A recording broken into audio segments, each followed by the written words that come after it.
The year is 1990, and a young man is about to embark on a journey that would ultimately lead to his death. But his story would go on to inspire millions when it was turned into a book and later a movie. So it is entirely possible that you've heard the story of Christopher McCandless, but I honestly don't believe you have ever seen a YouTube video about Chris quite like this. I have made it a habit of traveling to the areas where people have either disappeared from or met their untimely end. I saw a YouTube comment saying that they could not believe that I was going to Alaska to visit the vast wilderness where Christopher died.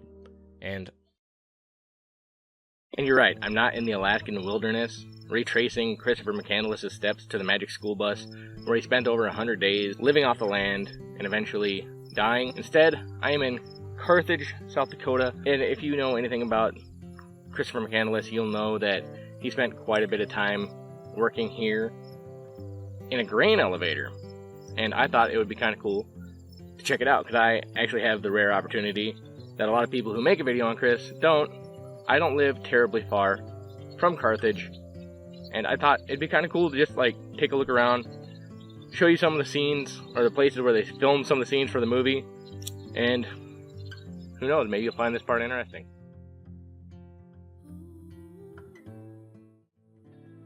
He was born on February 12, 1968 in El Segundo, California. He was the oldest child of Walt and Billy McCandless. He had one sister named Corinne and 6 half-siblings from his father's previous marriage. When Chris was 8 years old, his family moved out of California to Virginia when his father got a job working for NASA. Yes, that NASA. It was said that Chris was a big fan of the book Call of the Wild by Jack London, and it's often believed that this is one of the reasons why he would later go on this big adventure. I also wanted to throw out that it seemed like everybody who knew Chris described him as a very happy person with an upbeat personality. Another interesting thing about Chris was that he didn't seem to be very interested in materialistic things. One of the biggest examples of this was on May 12, 1990, when he graduated from Emory University in Georgia.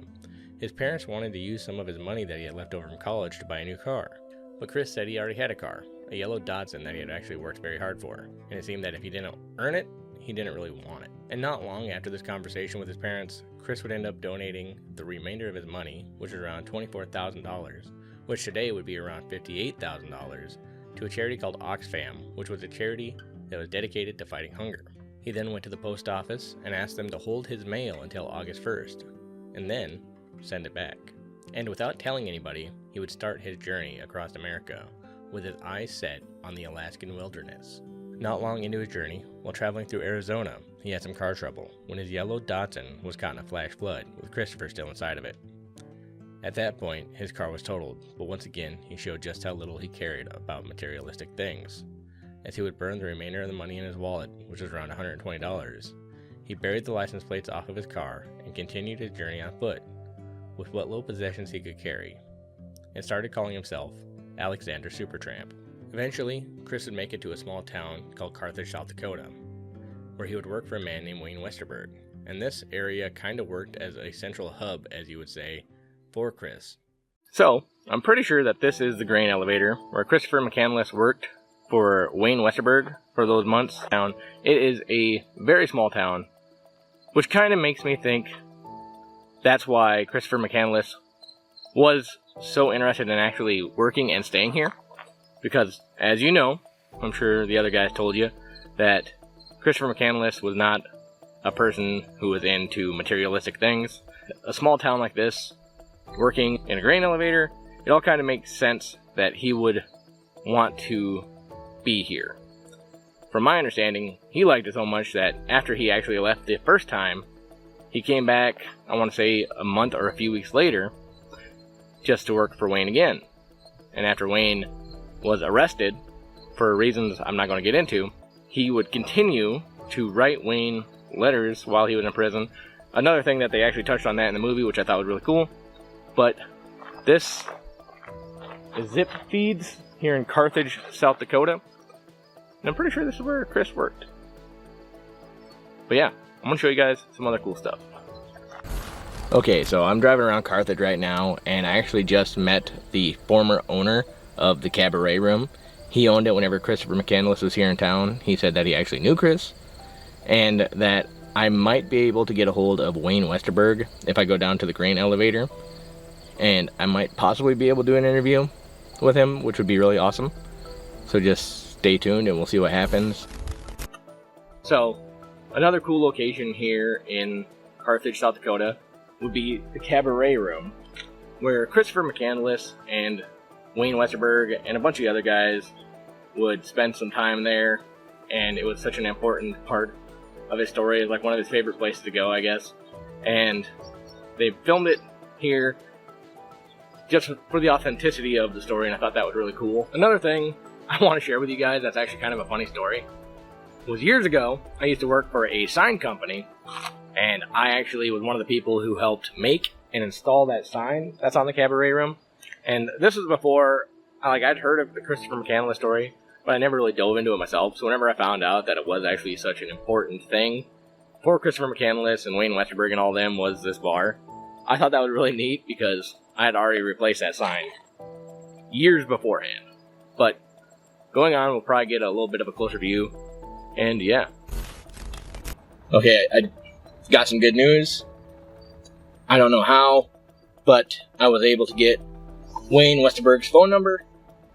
I talked with the old owner of the Cabaret, who actually owned it whenever Christopher McCandless was here in town, and it's possible that today I might be able to actually get an interview with Wayne Westerberg, so we will see. But I was also told to go and check out the museum they have here in town. There might be some interesting stuff from the movie and from Christopher McCandless himself, his life, artifacts like that here in Carthage. So that's what I'm doing now, and I will share that with you. One of the original scripts that is actually signed by Sean Penn. Oh, wow. And that is the marquee that hung outside the Arlington movie theater when the movie first premiered. This was the piano that he played that used to be in the local bar up the road.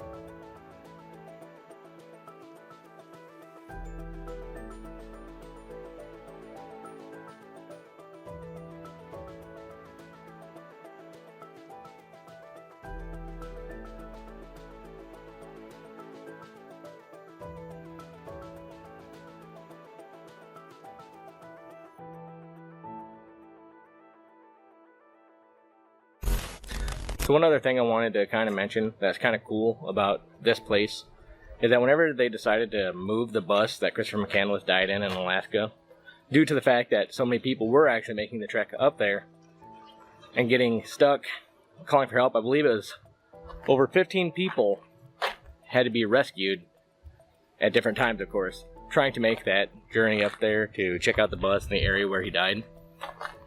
And I believe 2 died crossing that exact same river that he crossed and then couldn't cross. But after they moved it, there was actually a pretty big petition to move it here to Carthage. They wanted it here at the Cabaret Room so that people could come and check it out because it was such an important place to Christopher. It makes me think that if Christopher McCandless did end up getting out of Alaska, I could see him moving and actually living here in Carthage, South Dakota. It is such a small town. He worked here. He loved the people here. He had a good time. And a small town like this, I think Christopher McCandless, I've heard it both ways. I think he would have honestly loved it. I think he would I think he probably would have wanted to stay here. So, with that being said, this is Carthage, South Dakota. I kind of wanted to share this one. I'm sorry I didn't make it sooner. Wayne Westerberg gave Chris a job in the grain elevator, where he said he was a very hard worker, and everybody who worked with him would also say he was a very upbeat person. So Chris would work at this elevator for some time, off and on, for a few months. But during one of his last times of working there, he left this note for Wayne Westerberg. Tramping is too easy with all this money. My days were more exciting when I was penniless and had to forage around for my next meal. I have decided that this is the way I am going to live my life for some time to come. Big news. I called Wayne. He answered. He sounds like he's down. I'm actually on my way to go and meet Wayne Westerburg right now. Might not be able to interview him right now today, but I will be able to meet him, see him, talk to him, and who knows, maybe I could do a quick one with him, and that'd be amazing. But if I wait till tomorrow, I might be able to go in depth and possibly even see a letter or two from Christopher McCandless. So stick with me.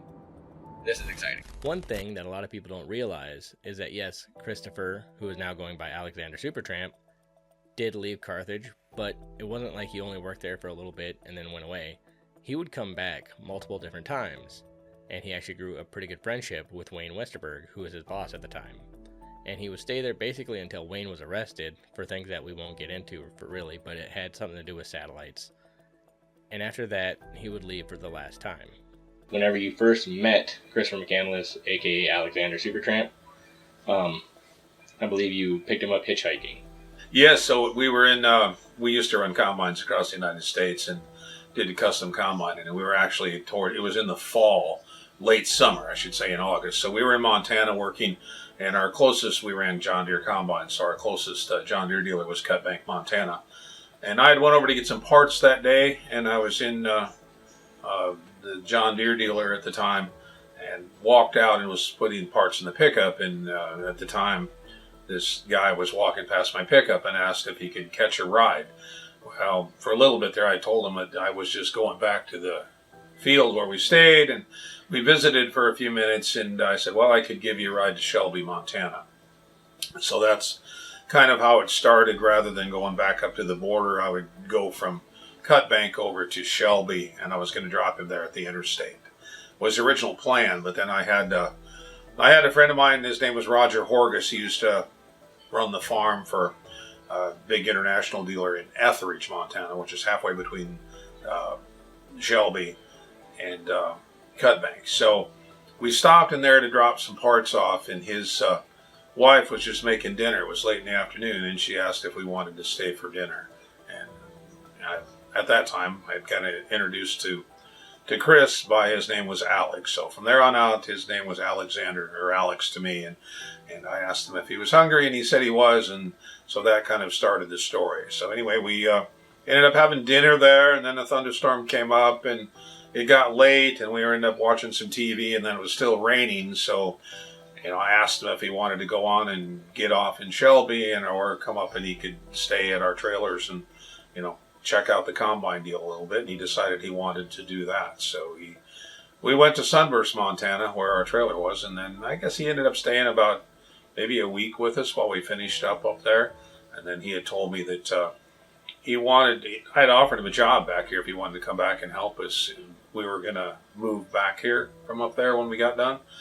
But he had a group that he wanted to go, and part of his expedition, he had several places he wanted to go see in Montana. So his plan was to hitchhike here from up there.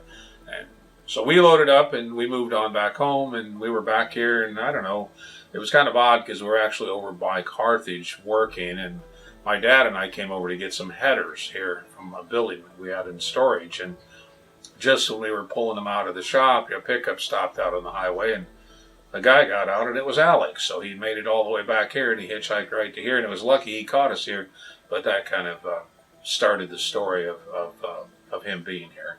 And that was the first time, like I say, I met him in Cut Bank and spent that 1 week in Montana. And then he came back here, which in reality turned into about a 2.5 year deal with us between the trips that he took. And he would go places and come back here. So yeah, that was going to be my next question, was because everybody says that he came, worked a little bit, and then I believe he left you a note that said that tramping is too easy with all this money, and that it was a little bit more exciting whenever he didn't have all this job to fall back on or something like that. Well, and that was a letter that he had sent me in the midst of all this thing. But he did, he'd take these trips, and quite a few of the trips he did work for a few different places, and sometimes he never got paid. They didn't pay him. Oh, wow. So, he always got paid here, and anyway, it kind of became his his place where he pivoted from, is, coming back here, stay. He kept all his things and his diaries here. He kept these photo albums, which he would update when he took another trip. And so there were several trips that he took back and forth, and basically came back here and updated his files and kept writing his journals that I was just showing you here a little bit ago. A quick summary of a few of the other places he had traveled. He took a kayak down the Colorado River and eventually kayaked into Mexico by mistake. On his way back into the U.S., he was stopped by Border Patrol and was arrested and held for a few days due to him having a gun on him. But after a few days, he was released, and the police kept the gun. But which again, Chris really didn't care for materialistic things and just continued on his way, going north until he hit Fairbanks, Alaska. On April 28, 1992, Chris asked a man named Jim Gallion to give him a ride to the Stampede Trailhead. Jim later mentioned that he didn't really think that this weird man named Alex was really prepared for this kind of journey, and he asked Alex if he could please take him to the next town, where he offered to buy him the proper materials he would need to survive out in the wilderness. Chris politely declined, but Jim was able to convince him to take a pair of old boots that he had in his truck, along with 2 sandwiches and a bag of chips. But then Chris would start his journey into the Alaskan wilderness, but not before asking Jim to take one last photo of him before he went into the wilderness. While in the Alaskan wilderness, Chris would write down in his journal what was happening from day to day. Also with him was a book on what kind of plants are safe to eat, as well as a 22mm long rifle with about 400 rounds of ammo and a 10-pound bag of rice. Chris eventually came up to the Teclanica River, which he was able to cross due to it being wintertime and the river being somewhat low. He was able to actually cross this river. A few days later, he would come across a bus, which he was able to make into his base camp, and inside this bus was a functional stove and a bed, and it wasn't a great bed, but it was still a bed. Chris would spend a total of 114 days in the bus, and as I said before, he would write down his day-to-day activities of what happened during that day. One of the most interesting things that he wrote down was in day 43, he ended up killing a moose, which is very impressive with a .22 rifle. And he didn't exactly know how to preserve the meat right. The meat would eventually go bad. He would later write in his journal that he wished he'd never killed the moose. As days would go by, which I could only imagine were extremely lonely, he had the realization that maybe he was underprepared for this journey, and it was time to go back to civilization. But due to the snow melting, the river was now flowing much faster, and he was unable to cross. He did attempt to cross this river, but he was almost swept away. If Chris had actually traveled another half mile upriver, he would have found a hand-operated trolley that is used to cross the river during these high times. But again, due to the fact that he didn't really have a map or know what he was doing out there, he was not aware of this. And due to the fact that he didn't really know anything about it, in his mind, he was now trapped. And he would document this in his journal. On day 69, river looks impossible, lonely, scared. So now we know Chris is in a bad spot, and it's about to get even worse whenever he gets sick from eating what he describes as potato seeds. But from my understanding, it may not have been potato seeds, rather a different kind of seed that when eaten in large quantities can make somebody deathly ill. Luckily at this point he's still alive, but not in great shape, and he would write in his journal, Day 100, made it, but in weakest condition of life. Death looms as a serious threat. Too weak to walk out, have literally become trapped in the wild.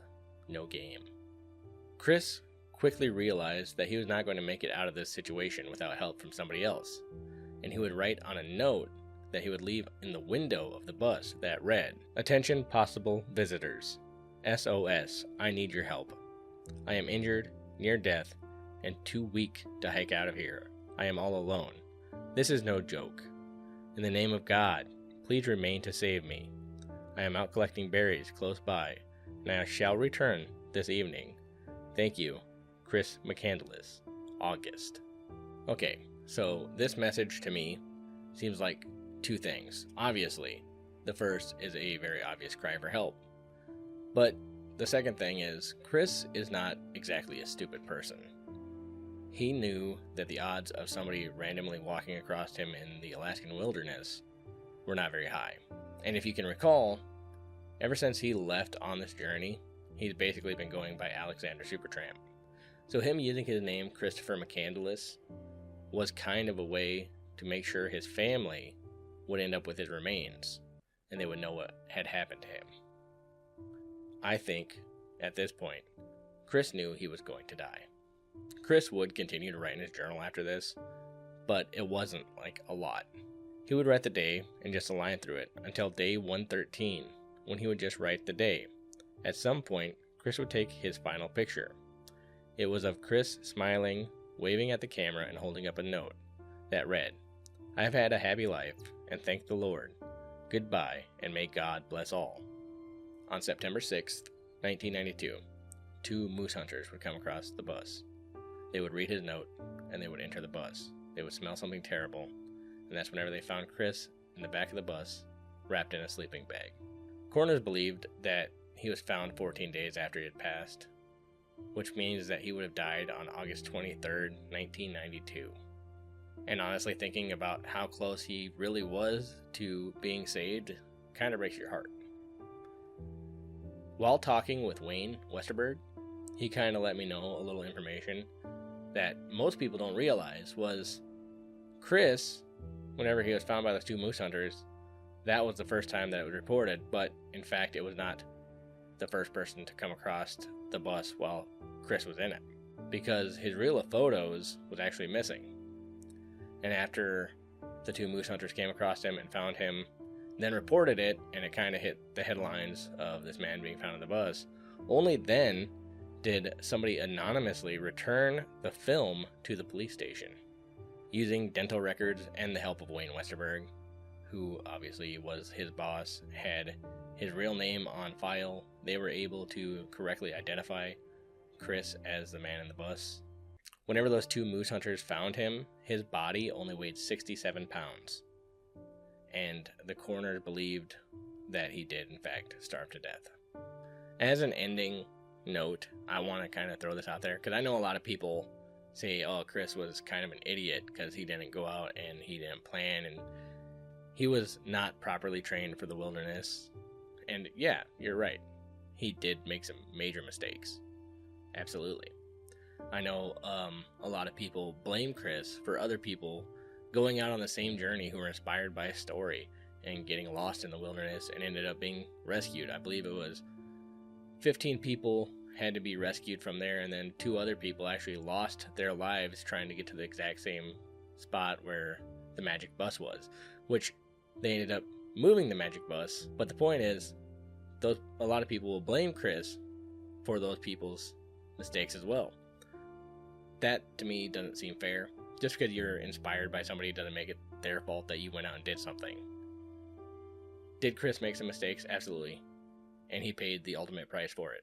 But I would also like to point out that in those 2 years where he was just out tramping, out on the road, meeting people and going on these crazy adventures, in 2 years he probably lived more than a lot of people get to live in their entire lives, if that makes any sense to you.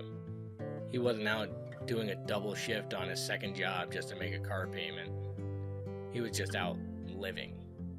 One thing that I'd say that I learned from doing all this research on Chris McCandless is that if there's something that you want to do, like you really want to do, whether it's like going to Yellowstone or just visiting with an old friend, go out and do it. Because in reality, you're going to be dead a lot longer than you're going to be alive. And time is a gift that not everybody gets to use. Now, I'm not saying go out and throw caution to the wind and put yourself in danger. But what I am saying is Chris may have made some mistakes, but it doesn't mean that you can't learn from him. Go ahead. What else do you want to know? Last question. What would be one of your fondest memories of spending time with Christopher? Or Alex, sorry. Yeah. I say Alex. You know, I got to say that a lot of times it gets late in the day, and back then, we spent some time here, a little time on the road, but a lot of time around here, and we were in the grain business, and so it gets late at night, and you're cleaning in the elevator and cleaning down in the pit and the hole, and that's where some of that filming came from, what they even did for the, the movie part of it, and he would usually be there late. Everybody else would go, and of course he'd stay till we'd be the ones closing up. And so there were some, good times that we did and spent back then. And those time periods. It was a lot of fun, and that's probably how I got to meet him or know him a little bit better, is because we'd be the last dogs leaving. There you go. So That's awesome. And we didn't necessarily stop at the bar every night, but there's a few nights we stopped by and had a few, which that was a good thing for the movie, to focus on a little bit of good times. But yeah, it was all good. That's good. Thank you very much. Yes. Hope you liked it. So I guess that's going to be it. That's the end of the video. I really put a lot of work into this one. I had a really good time researching this one. It was really interesting. A lot of the stuff I didn't include. And I encourage you guys to read the book, watch the movie, take a trip. I don't know. It was a lot of fun. But with that being said, I would like if you left a comment, subscribe to the channel, and if you really want to help me out, share this video with people. It's honestly the best thing you can do. And I guess I'll see you guys in the next one.